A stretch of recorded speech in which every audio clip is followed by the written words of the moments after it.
Good afternoon, ladies and gentlemen, and welcome to another episode of Cavletics, an inside look into the athletics department here at Bossier Parish Community College. I'm your host, Charlie Cavell, and today we're visiting with Terry Slack, the Northwest Louisiana and State Director of the Fellowship of Christian Athletes. And Terry, great to have you. Terry's a native of Bossier City, attended Bossier Elementary, Plantation Park Elementary, Green Acres Middle School, and of course Airline High School. And while at Airline, Slack ran track, but played football for 4 years, and as a senior defensive back and running back, Terry was a member of the Vikings 1972 undefeated district champion and state finalist football team. He eventually accepted a scholarship to Louisiana Tech, and in his first year was a redshirt on Tech's 1973 national championship team.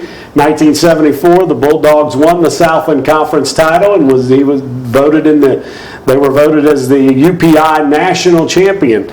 That was the old United Press International. In 1977, in Slack's final season at Tech, the Bulldogs won the Southland Conference Championship and were invited to the Independence Bowl, the first Independence Bowl, and defeated Louisville 24-14.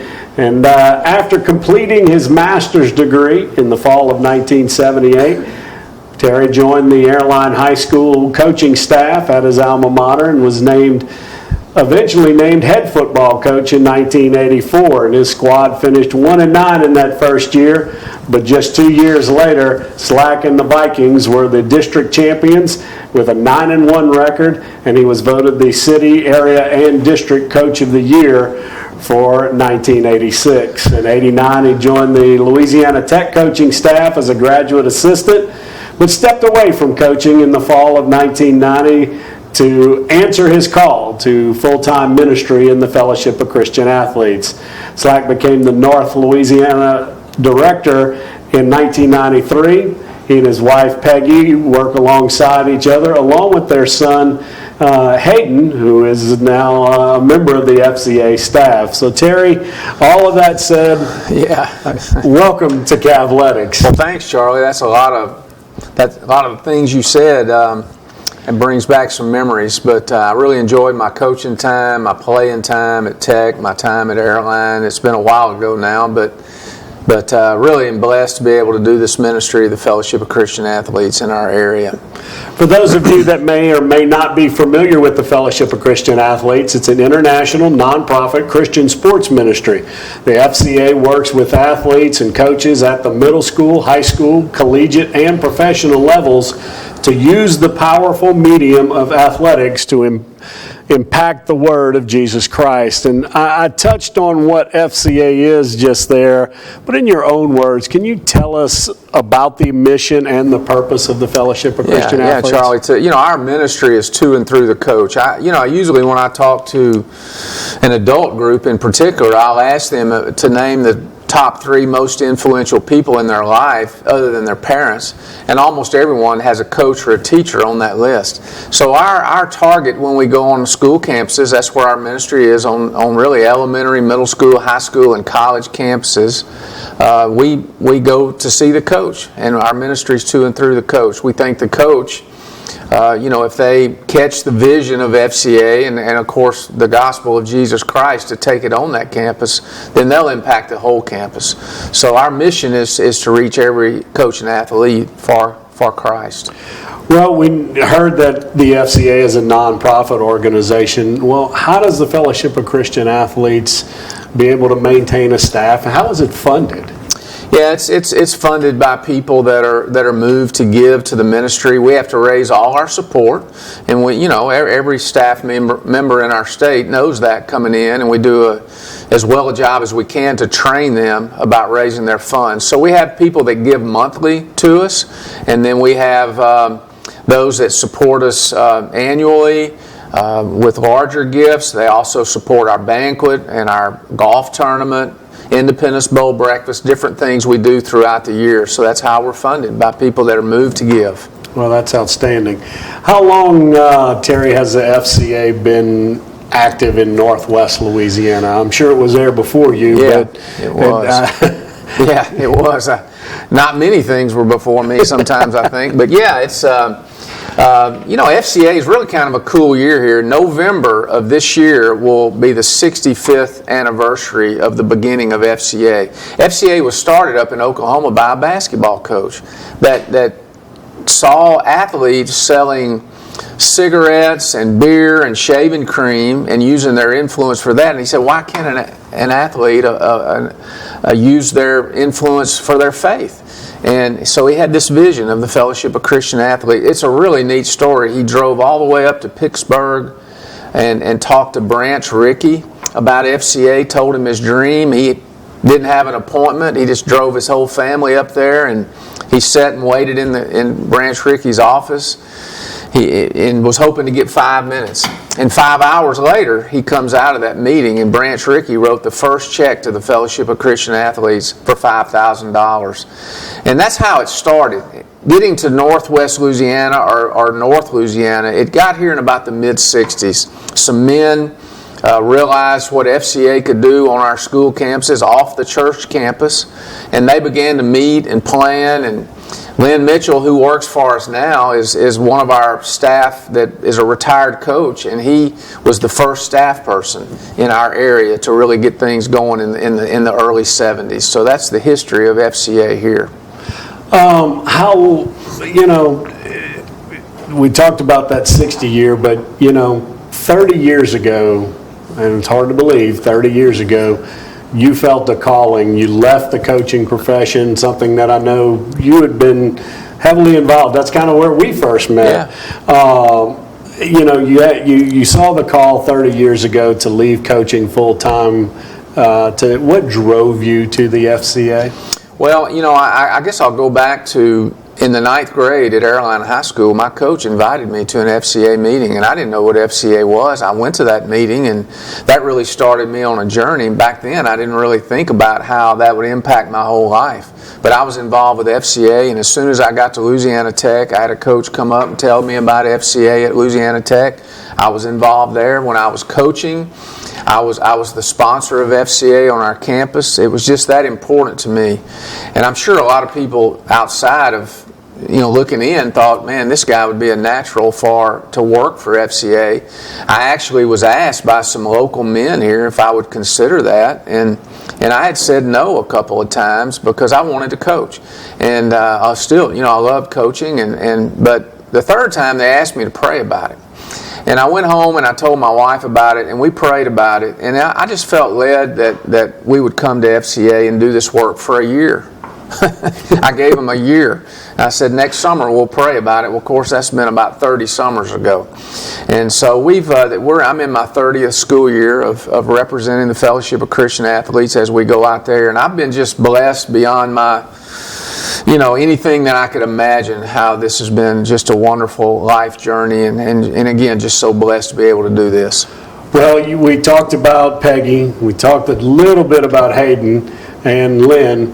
Tell us a little more about your FCA staff. Well, when I came on with FCA, at that time there was a lot of wives that kind of came on as an administrative assistant to help with the administrative part of the job, and that's what Peggy did. And so she's been right by my side for a long time now. You think about a wife and somebody that's been a coach's wife, and so that's not easy. I know, because I've been on the other side of it now, watching others go through it. But she was that, and now she's an FCA staff person's wife. I'm not sure which one's the hardest, but man, she's stood by my side my whole career, and man, I just love her. I've been blessed to have her as my wife. She's a great companion for life and in this ministry.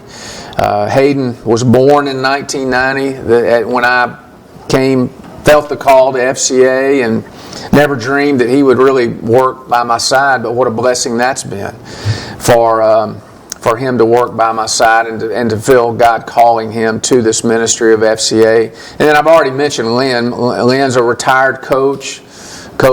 He coached at Byrd, North Caddo. Before that, eventually made it to Northwood, even over in Carthage after he retired from Caddo Parish. And man, he knows how to visit with coaches. I don't know if people understand out there that coaches are a tough audience when you go on a school campus. If you don't have a relationship, it's a tough thing to get into, because most coaches, people coming on, they want something from them, and we are always going on the campus with the thought of service for them, helping them out in their coaching career, helping them to be a better coach, helping them to serve their team better. So we're always there in service to help them, not to take anything from them or not to complain about something. So Lynn's great at that, and so is Hayden. And you know, like I said earlier, I coached, so it prepared me to know how to walk into a coach's office. Well, tell us about a typical day for you and your staff. You know, they're really, when I got started with FCA, you know, I was by myself, and I really didn't have a template. You know, I didn't have a plan. I had a plan, but I didn't really have somebody show me how to do it. So my day, I would get up and I would go and visit as many schools and as coaches as I can, from early morning all the way up till about 1 or 1:30. And the reason I stopped then is because most coaches are getting ready for practice, or they got a game and they're doing that kind of stuff. And I can remember being interrupted trying to get my thoughts together to go out on the practice field or whatever it may be. So at about 1 or 1:30 each day, I would just kind of put on my other hat and go tell people in the community what God was doing through FCA on these school campuses.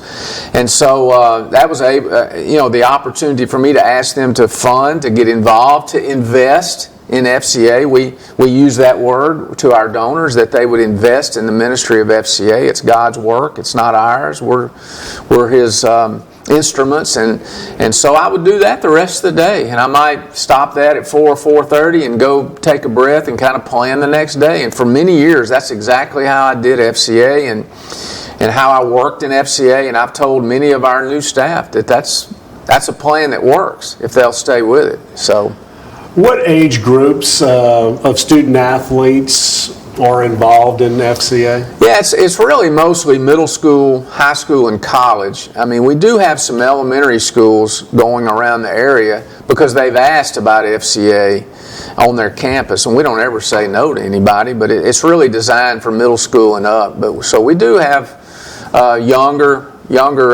kids involved, and you know, it's been amazing sometimes to go by some of our elementary schools and watch the young kids lead.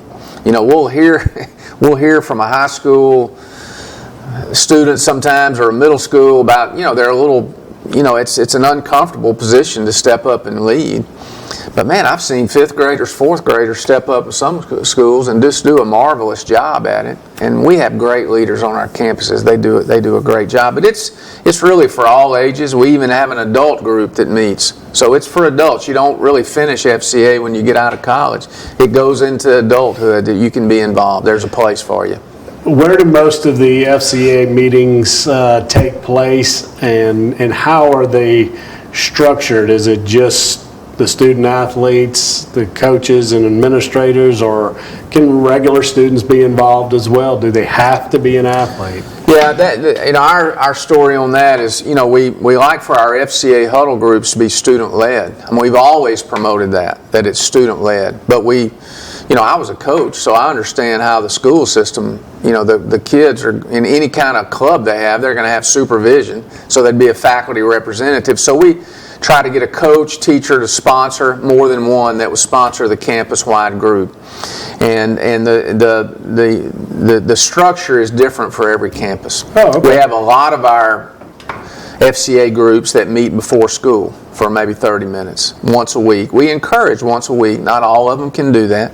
We have some FCA groups that meet during the lunch shift. They'll get their lunch and come to a room or even the gym, eat their lunch during an FCA meeting. We have some schools that have 2 lunch shifts. They have 2 FCA meetings that are basically the same on the campus. So we used to have some meet a little after school. That's not as that doesn't work as good because of practices. But here's the way we do it. We encourage coaches to be involved. We encourage what we call the leadership team, that are the kids helping lead, that they be athletic focused, be on the teams. But FCA is welcome to every student on campus. It's not exclusive club just to athletes. It's welcome to everybody on campus. So that's the way we do that. Well, I live right nearby Elm Grove Middle School, the old Parkway High School, Yeah. and for some of our older viewers. And every now and then on my way to work, I see all these middle schoolers gathered around the big flagpole out in front of Elm Grove. And tell us about the gatherings at the pole, because I think those are really special. Yeah, somebody, a youth guy, probably 30 years ago now, started what they call See at the Pole, and it's a national thing that where the young boys and girls are challenged to meet at the flagpole to pray for their school, to pray for their city, their community, and as far out as they want to go, to the state. So it's a prayer time to meet at the pole before school and pray. And what we do with FCA is we encourage our FCA huddle groups on campuses to take the lead in that, because there's really not anybody to do that. Sometimes a youth pastor might show up and help. But so our FCA groups are usually the leader. And then we have some FCA groups that will do See at the Pole. They may do one every month, where they have a meeting out at the pole. So that's a great national thing that we encourage. We're going to take a brief time out right now, but stay tuned, because following the break, we'll have more with Northwest Louisiana and State FCA Director Terry Slack. Here are some interesting and entertaining oddities about insects. The buzzing of flies and bees is simply the sound of their wings moving up and down at a rapid rate. Houseflies can find sugar with their feet, which are much more sensitive than human tongues. Mexican jumping beans, sometimes sold commercially, actually have a caterpillar of a bean moth inside. Honeybees have to make about 10 million trips to collect enough nectar for production of 1 pound of honey. Insects have been present for about 350 million years, and humans for only 130,000 years. It's thought that beetles account for 1/4 of all known species of plants and animals.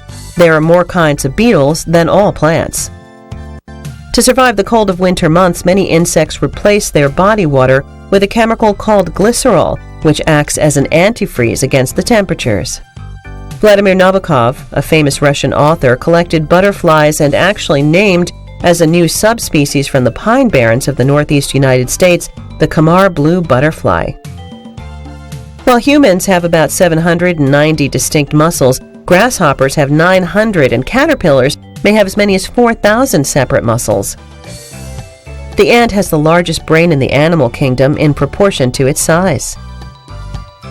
The fire ant, which is about the size of a rice grain, has a sting that is said to be more severe than the sting of a hornet.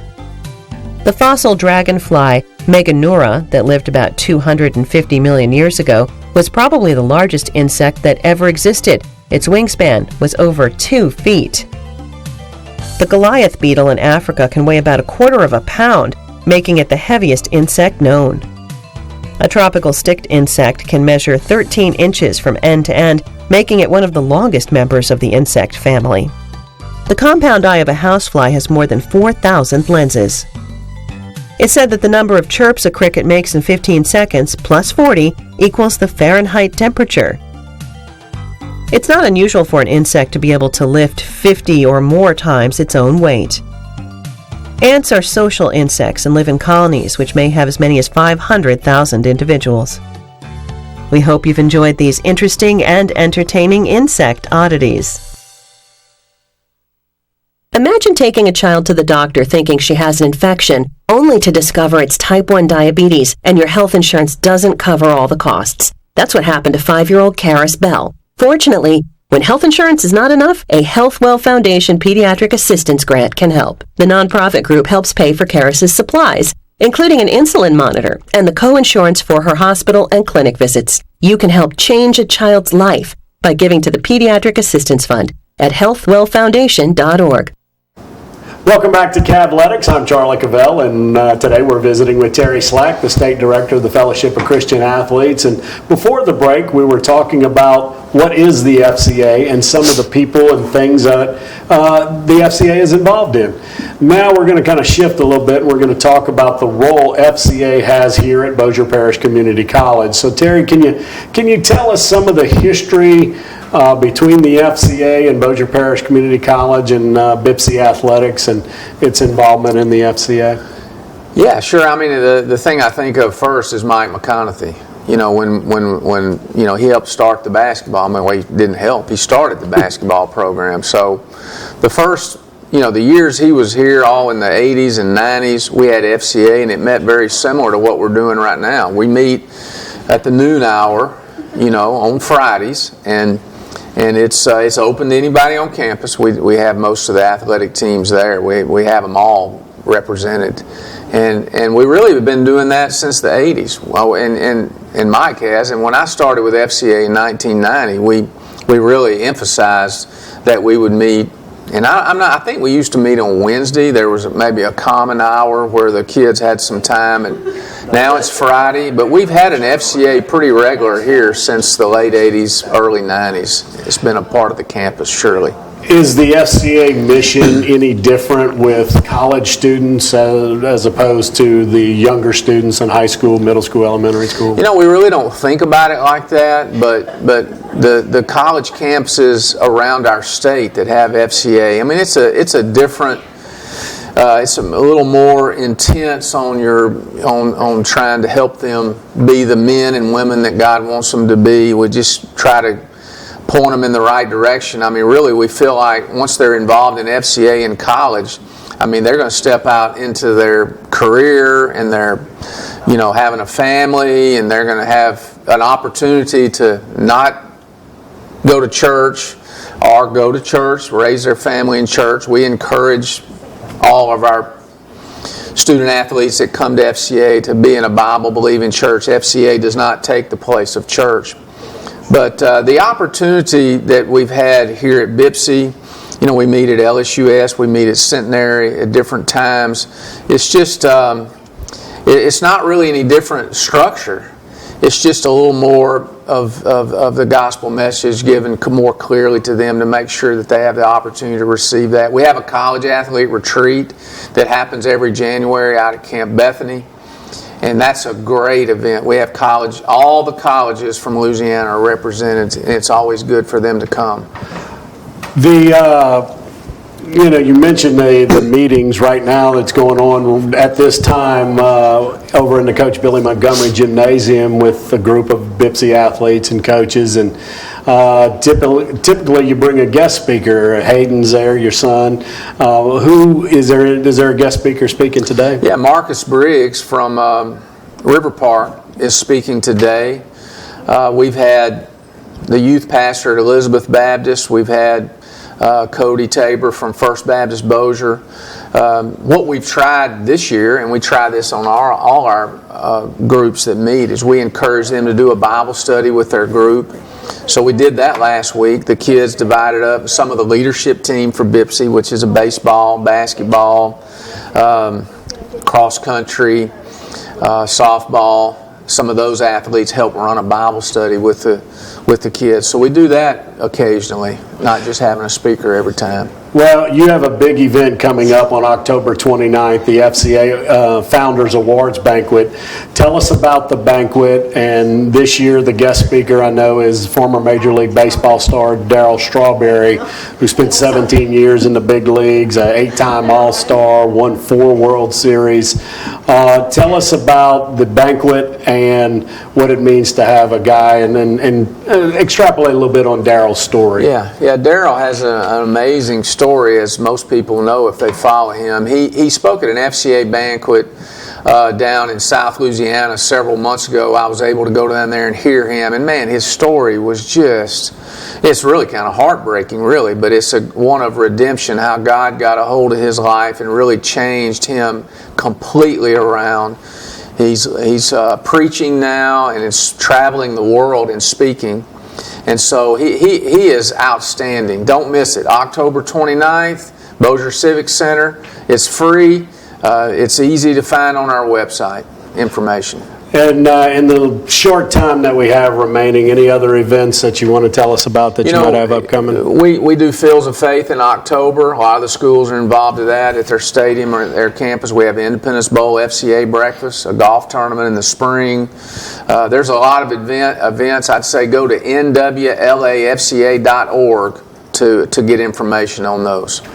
Well, once again, the 29th Annual FCA Founders Awards Banquet will be held October 29th at the Bossier Civic Center. Doors will open at 6 p.m. and no ticket is required. Admission is free for all administrators, coaches, teachers, and students. FCA is asking for a $10 donation from the general public. If you or your business is interested in being a sponsor of this event or other events, or just with the FCA in general, contact Terry Slack at 465-0979 or email him at tslack@fca.org. That's all the time we have for today. Terry, thank you for being here. Thanks for having me. All that you do. I hope you've enjoyed your visit with FCA Director Terry Slack, my good friend, and join us again next Friday as we bring you the latest on Bossier Parish Community College Cavalier Athletics. I'm Charlie Cavell, bidding you a good sports day.